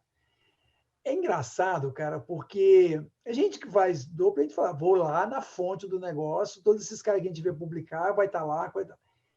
Chega a ser até meio patético, viu? Porque, para a gente, você tem um nível de questionamento que, por mais que essas pessoas publiquem muito, a discussão fica muito esse conceito me deixou muito claro daquela impressão que eu tive na época dos congressos. Usando aquela mesma literatura tradicional, que não muda, que padrão, e que a gente se questiona. Por exemplo, hoje eu não vejo motivo, condição de usar um critério de 180 centímetros por segundo para uma estenose maior que 60% numa carótide, numa artéria renal, por exemplo. Isso era para quando o aparelho era ruim, quando o método era só de triagem. Agora não, agora a gente está num outro patamar. Né? E o lugar que pôs a gente num outro patamar é lá, eles têm equipamento, tecnologia. Então a gente não pode ficar preso a um padrão de 20 anos atrás, porque todo mundo faz e é mais fácil. Então, tem essa questão cultural que é assim, o técnico faz para gerar um outro exame, existe muito isso. Então, você tem uma tendência grande a virar o Doppler como um triador para evoluir depois para um outro método diagnóstico para gerar uma intervenção. É o viés que a gente vê muito na medicina americana, né? Um viés meio de proteção e geração de procedimentos. Né?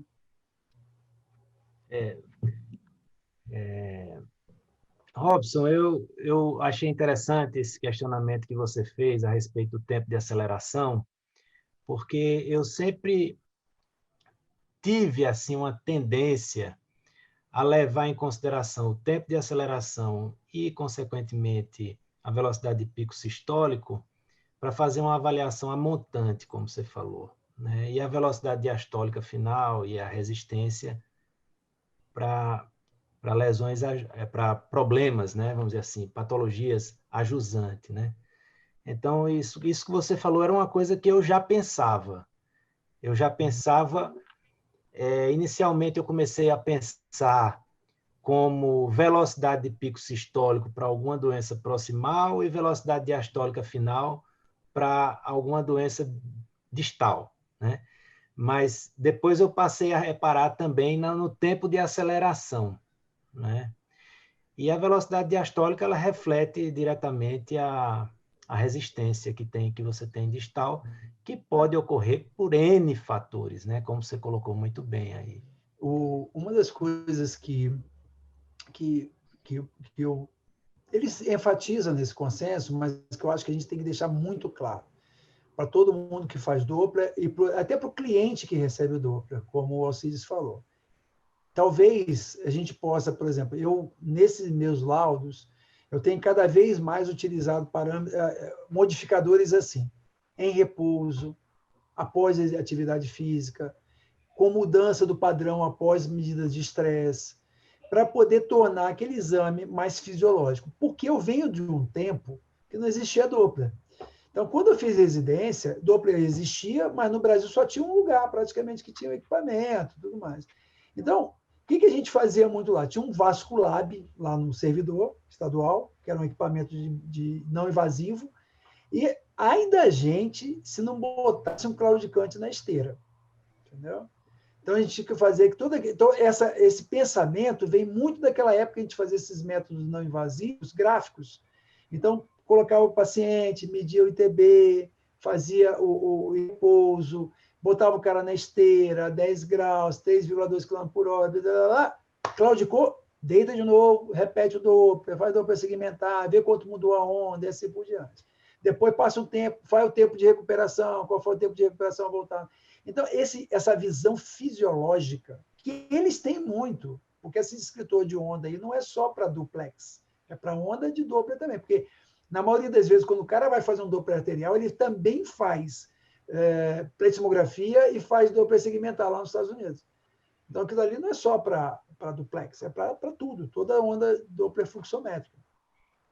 Então, essa interpretação do doente por leito, ela é muito importante.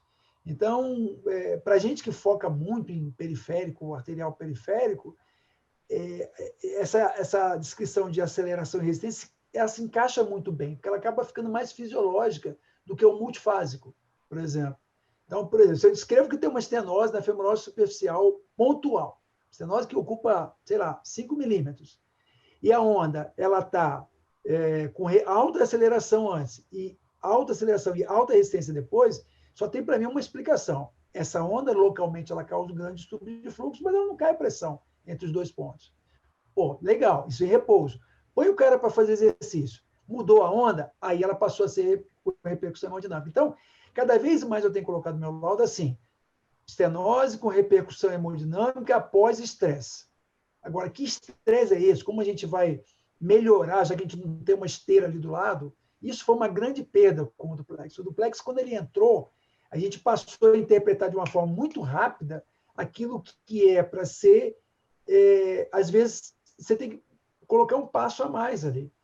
Então, você detectou uma estenose, beleza, em repouso ela não tem repercussão, mas quando o cara anda, o que acontece? Né? O ideal seria que nós conseguíssemos uma maneira de realizar esse estresse de forma reprodutível, né? Sim, exatamente. Que a gente pudesse reproduzir e ter resultados semelhantes, independente do local onde fizesse o exame, né? Isso aí seria o ideal, né? Sim. Mas é uma ideia para quem quiser ir atrás. É um desafio. Então, mas eu falo isso, Doppler, eu estava... Foi quando que eu falei isso que aconteceu? Foi até chocante para mim. Foi esse final de semana, não estou lembrando da situação. Era uma situação que as pessoas... Eu falei assim, como é que você faz determinada coisa? Eu falei, pois é, isso está no livro. Ah, lembrei. Complexo médio intimal. Complexo médio intimal é minha briga eterna, complexo médio intimal. Acho lindo, maravilhoso, estudo bastante, já participei de um monte de tese, um monte de gente ajudando um monte de gente, mas para mim é um negocinho sem vergonha. Então, assim, a questão é, por que não dar zoom para medir o complexo médio intimal? Ah, porque no livro do Guia Prático está dizendo, o Nicolas Lavopolo fala que não é para dar zoom com medida do complexo médio intimal. Agora, a pergunta é a seguinte, por que ele escreveu isso? Você sabe por que esse zoom é proibido? Aí todo mundo para, ninguém sabe. Aí eu vou explicar por que é proibido o zoom. Então, assim, aí eu falei, por que da onde veio essa história do complexo médio intimal ser na parede, distante, até 1 ou 2 centímetros, de acordo com o protocolo, com medida de preferência automática, 300 pontos e sem dar zoom. Porque o cara, quase tudo que foi escrito de complexo médio intimal foi estudo clínico de intervenção para a aterosclerose. Então, em vez de você introduzir a estatina para o cara, esperar o cara ter infarto, morrer ou AVC, descobriram que como você tem uma associação grande entre complexo médio intimal e doença cardiovascular, tá aí um marcador surrogado. Perfeito. vai me economizar 2 anos de estudo clínico aqui, se diminuir o complexo mente-mal. Só que tem um detalhe, eu tenho que medir exatamente no mesmo lugar. E aí eu tenho que ter parâmetro anatômico. E o parâmetro anatômico, se eu der um zoom, muda. Então, aí a pessoa, é por isso. Só que na prática clínica do dia a dia, nós temos 2 probleminhas muito básicos aí. Primeiro, a variação intra-observador. Você mede o complexo mente-mal, levanta da cadeira, senta na cadeira de novo, mede de novo, vai dar diferente. Ou pode não dar, mas tem uma tendência a dar. Você mede o complexo mente-mal, sai da sala e entra outro para medir. Dá diferente. O cara vai medir no outro local, vai medir, que seja. E aí você pega aqueles complexos mente-mal de 4 milímetros, 5 milímetros, e aí você tem um cara que já usa o multifocal, que nem eu, e aí você vai lá no aparelho, põe o caliper, aquela coisinha pequenininha, aí você resolve dar um zoom depois que você mediu. Aí você vê que o seu caliper estava pelo menos uns 0,05 milímetros fora do complexo mente-mal. Então, por que eu não poderia ter dado um zoom aí? Então, assim, as pessoas compram esses dogmas e não questionam. E Doppler é cheio de dogma, é cheio de dogma. Então, um campo aberto para a gente quebrar esses dogmas aí. Talvez a gente só precisasse ter um pouco mais de competência, estruturação, tudo mais. Eu fui falando isso, mas nunca fiz isso, mostrando a minha incompetência em tentar mudar essas coisas. Mas pelo menos eu ponho na cabeça dos residentes para ver se alguém um dia faz uma tese, um estudo clínico sobre isso aí. Essa ideia do estresse é muito interessante. Tem que ser padronizável e reprodutível, né? Você tem que padronizar e reproduzir. É muito interessante. Robson, deixa eu... nessa questão da teste dinâmico, né? Eu chamo isso de teste dinâmico, que é assim, a endofibrose da ilíaca, lesões ilíacas isoladas, com endofibrose, que o paciente só sente quando está na atividade, né? E para entrar lançamento da artéria poplite, eu acho que nesse campo teria uma pegada muito boa, essa coisa da teste dinâmico. Robson, deixa eu aproveitar a oportunidade de tirar uma dúvida básica aqui, aproveitando você aí. O exame de varizes normal, você está com o paciente em pé lá, você foi fazer avaliar a junção lá, não tinha refluxo significativo, aí você começou a descer, medir e tal, aí quando você foi voltar lá, você começou a olhar essa fenda lá na coxa, você viu que tinha refluxo, no final das contas você voltou na junção, tinha um refluxo significativo. Qual que é a explicação disso? Esse refluxo era pequeno e, de repente, com o seu movimento ali, com o seu negócio de ficar apertando, mudou? Como é que você faz ali? Qual que é a... Você podia fazer uma pergunta mais fácil, né, Alcides? Não, mas eu vejo isso, eu estou te perguntando, eu Não, apanho sem de vez em dúvida. quando.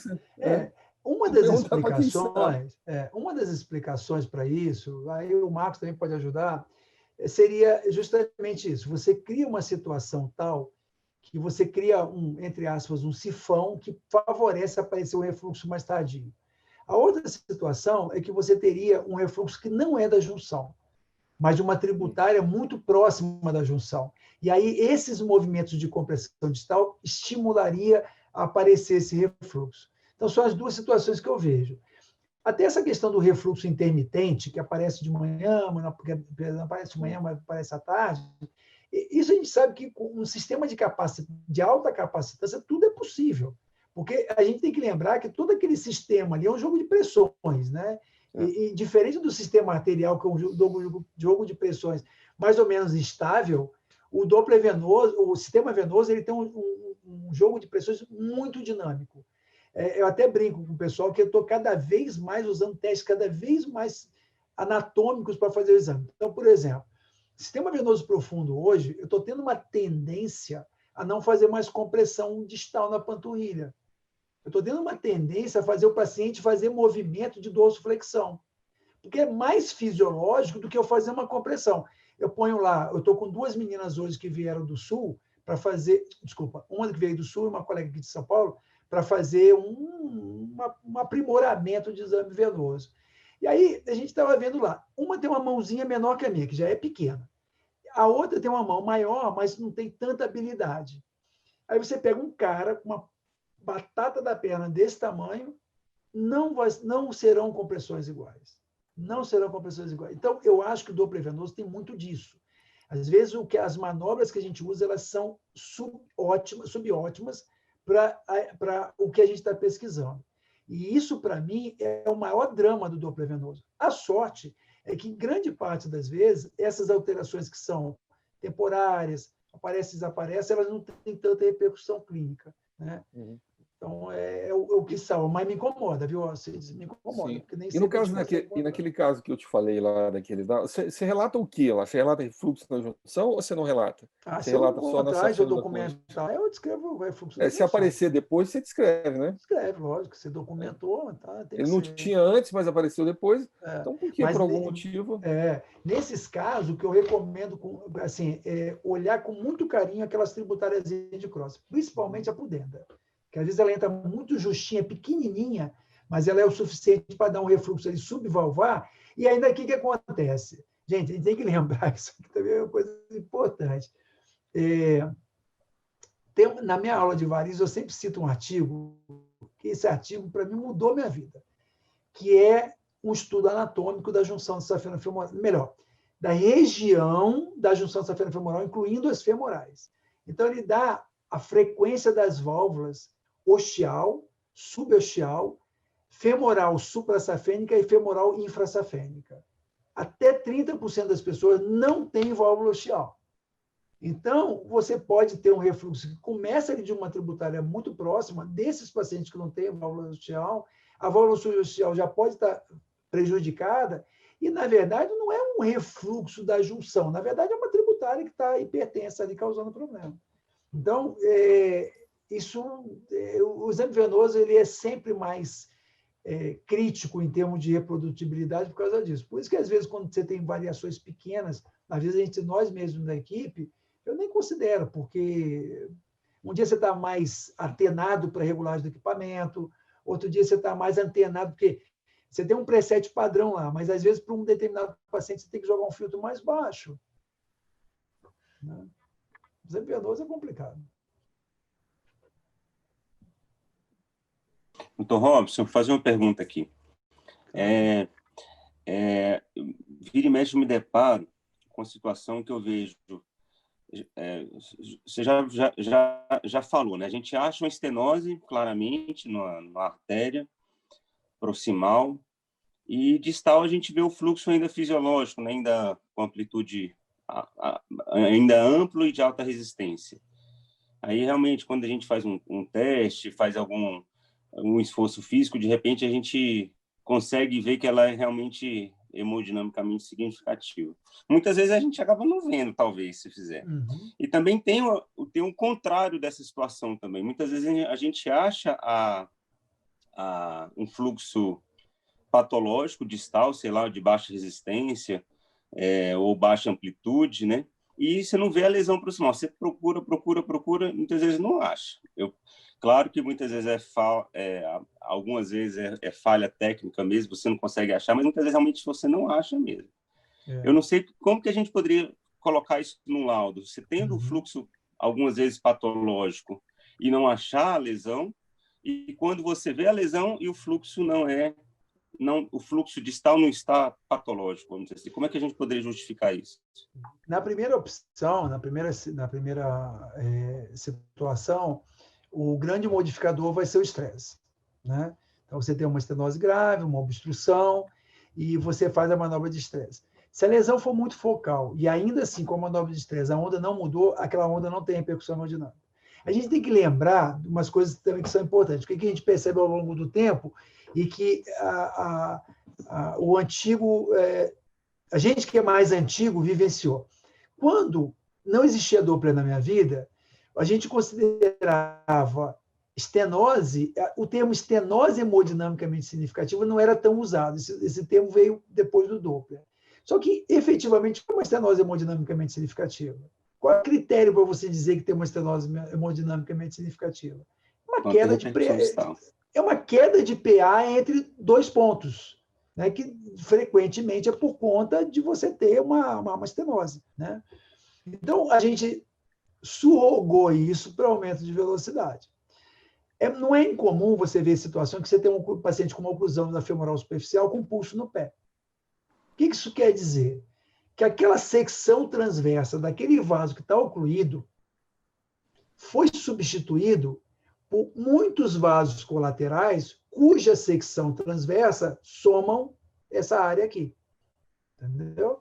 Isso em repouso. Porque quando ele faz uma vasodilatação, o que acontece? A secção transversa de todos aqueles vasos vão cair e a resistência vai cair, a pressão distal vai cair e você tem uma queda da resistência, que é a expressão da redução da PA.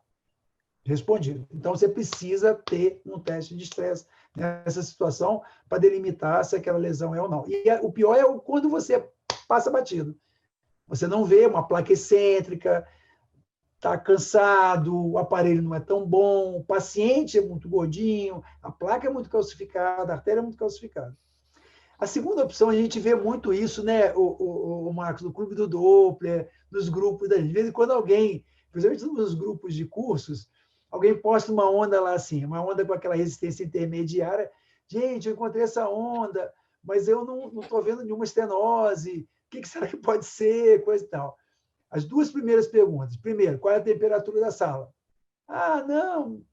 Segundo, o paciente é diabético? Porque a grande maioria desses pacientes vão cair nessa situação.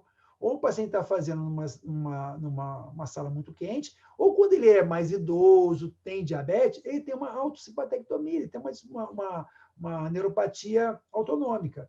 Então, é o pé quente, é o pé sem pelo. Aquilo que a gente vê clinicamente repercute dentro do padrão da onda.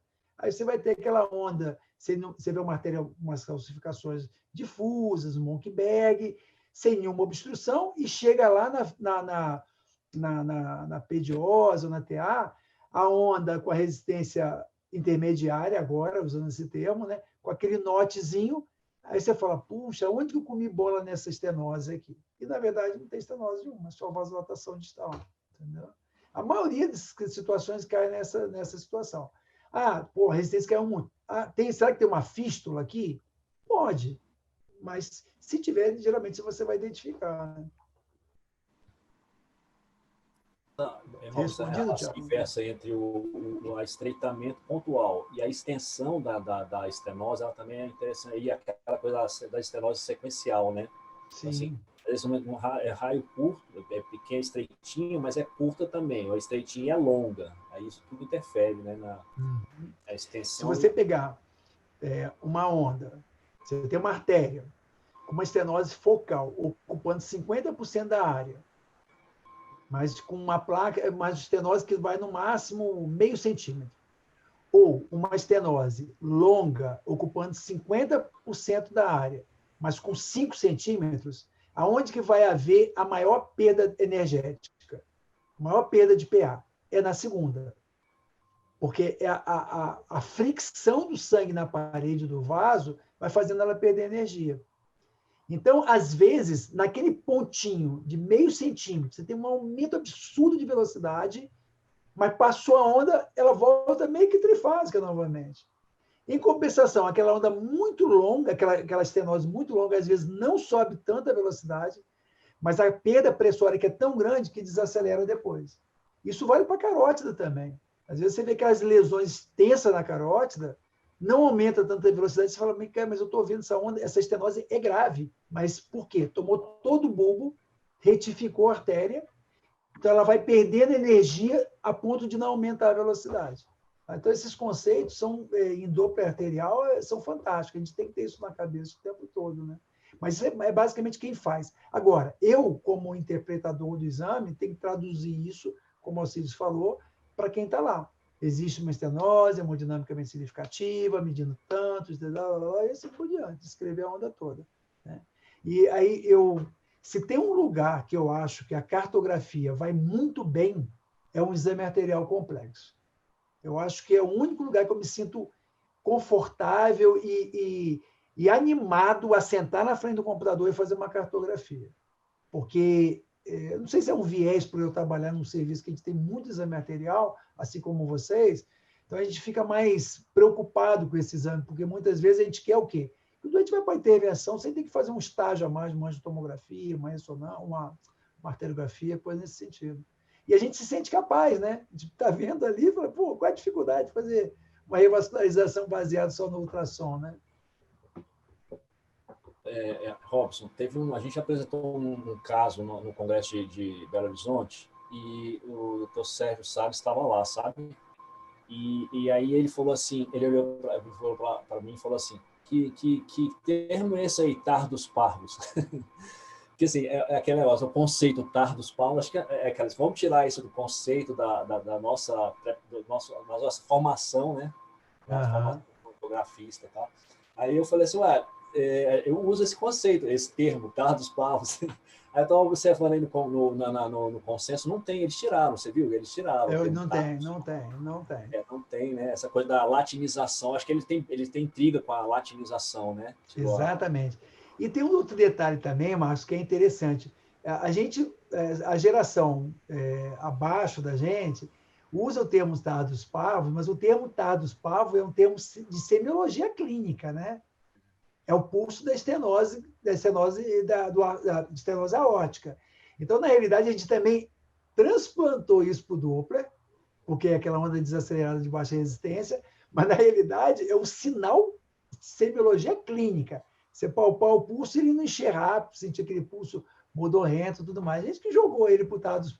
Tanto é que eu tendo a não usar também, mas não me incomodo com quem usa, não. Acho que é até legal. E é engraçado, porque a gente fala com o residente não sabe o que é.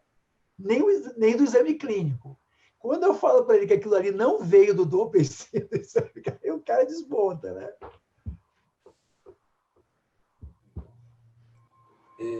Robson, tem aquele termo, fluxo em espiral. Assim, é difícil até você falar como é que você descreve. Aquele fluxo, por exemplo, da artéria inflamada da tromba geite, que tem o fluxo, né? Aí, por exemplo, espiralado ali, né? Isso, artéria venosa, né? O fluxo espiral, ele denota que aquilo tem menos turbulência, uma coisa meio hemodinâmica na fístula. O que você acha disso? Cara, para ser bem sincero, eu nem tinha ouvido falar esse termo ainda, mas eu nem tenho opinião formada, entendeu? Você perguntar, porque o fluxo espiralado da artéria, no caso da trombangite, na verdade, esse dia eu peguei um caso de trombangite, foi muito legal. Na verdade, eu fiz o diagnóstico pelo Doppler, né? O que, para mim, era o fluxo com aquele formato em saca-rolha, era o vasa nervorum todo em saca-rolha. A imagem ficou linda, maravilhosa. Depois a gente comparou com a arteriografia. Então, assim, a artéria estava ocluída, e o vasa nervorum que fez a circulação colateral. Aí dava aquele aspecto espiralado. Mas em relação à fístula, fístula você é o mestre, né? Então, você tem mais conhecimento. Não tinha ouvido falar nesse termo ainda, mas... Não. Vi agora, estava vendo agora que está preparando a aula lá, né? Aí o cara descrevendo um trabalho até interessante da Journal Vascular Surgery, fluxo espiralado. Depois você me manda isso aí. Tá. Porque você falou de fluxo espiralado, eu pensei, será que a área de inversão de divisão de fluxo da carótida, coisa e tal? Ele colocou um modelo tridimensional, assim, um cano, né? E aquele fluxo aonde... Entendi, legal. Porque agora eu entendi o que você quer dizer. Sabe? Dentro do lumen, sabe? Sim, mais ou menos que nem um cano de espingarda, né? Exatamente. Que você faz a bala girar para poder ela manter uma direção. Deve ser mais ou menos essa analogia aí, né?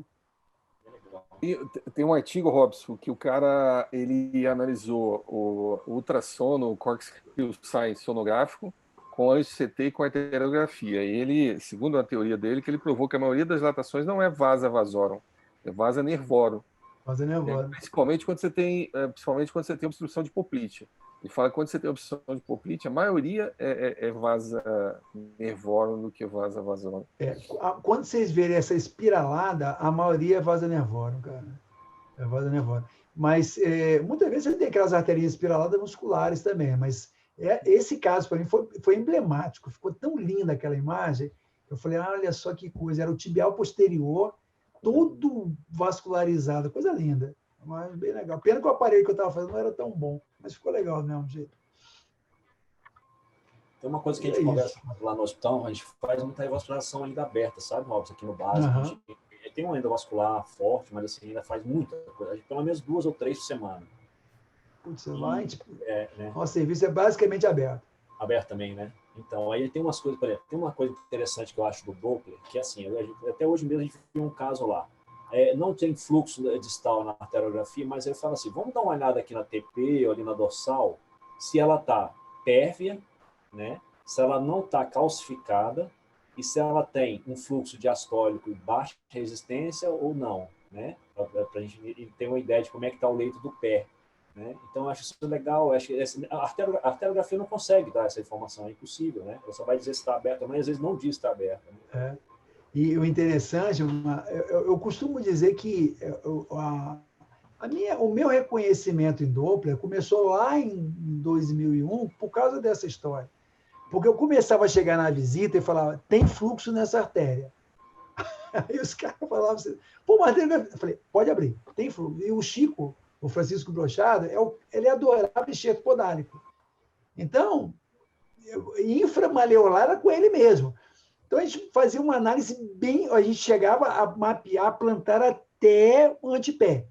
Se tinha fluxo, calculava, já deixava o calibre, marcava na pele, ele batia lá e ia. E na arteriografia não mostrava nada. E aí, essa questão Aí veio a segunda observação, que era o quanto tem de resistência. Não adianta nada você ter uma artéria plantar pérvia com uma onda terminando em zero. Ela tem que ter uma onda esponja, ela tem que ter aquela resistência baixa. Aí vale a pena o investimento. Tem resistência alta, acabou. Não era nem para estar aberto, né? Mas a gente, lá no nosso hospital, a parte que faz endovascular é um outro hospital escola. Então, lá para a gente, quando a gente consegue fazer um endo, é porque a gente chorou muito lá para os caras. Mas o resto é tudo aberto, tudo aberto. Robson, se deixar, a gente vai até meia-noite aqui, hein? Mas é isso, mas foi muito bom de discutir. Eu estava querendo discutir esse consenso mesmo, já faz tempo. Aí quando você me chamou, a gente conversou, falei, putz, vai ser ótimo, porque é uma oportunidade de a gente falar. Mas, resumindo, né, eu acho que o mais polêmico acabou sendo essa história do multifásico mesmo, né? Acho que valeu a pena, Robson, aquela história, né? Até conversando até mandei um e-mail lá para o pessoal da Sociedade de Anatomia, porque assim, que é um órgão que regula a terminologia médica, é a Sociedade de Anatomia, de acordo com a TAI, né? Então eles mandaram uma resposta, eles falaram, Marcos, tem mais de 5 mil termos não oficiais rodando no Brasil.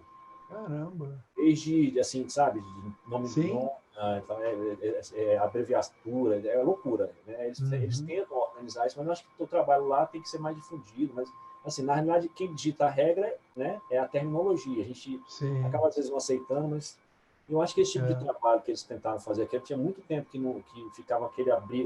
Lá no Clube do Doppler teve várias brigas sobre esse assunto, sobre terminologia de onda e tal, né? Então, acho legal. Teve aquela primeira... Tanto é que ele participa aí do consenso, que esse professor Guilherme Marre, que é o único francês, o único europeu do consenso, né? Eu não sabia, né?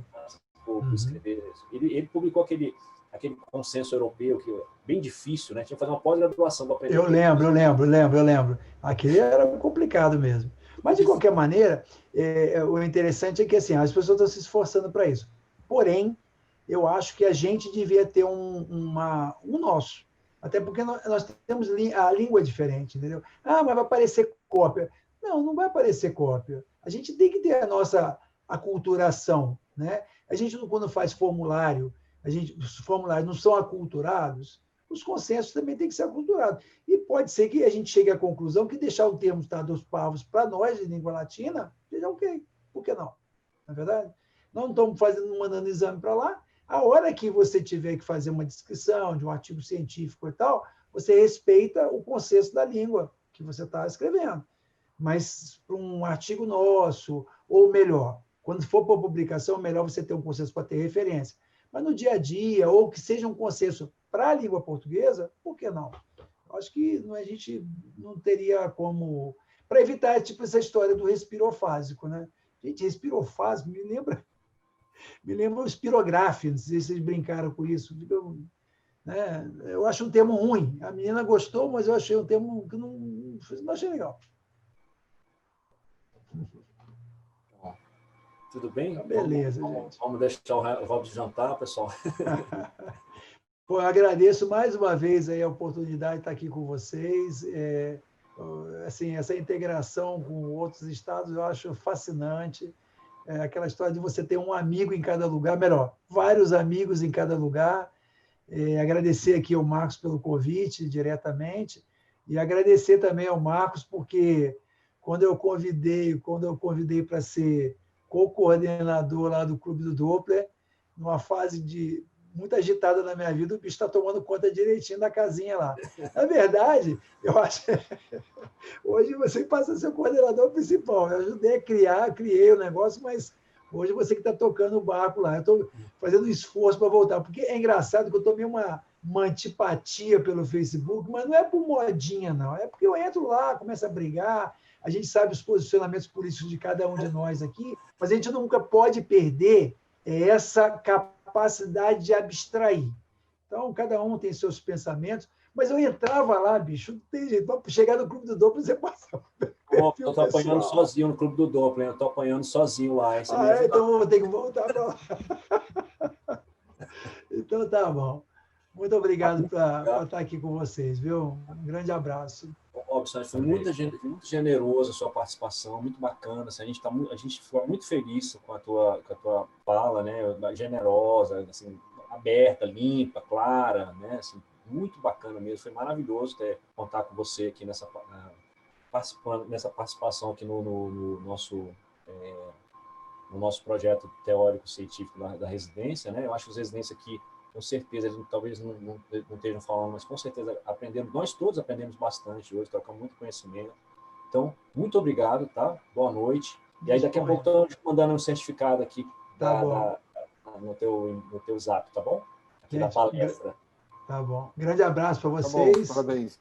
Boa semana, viu, cara? Tchau. Também, tudo bom.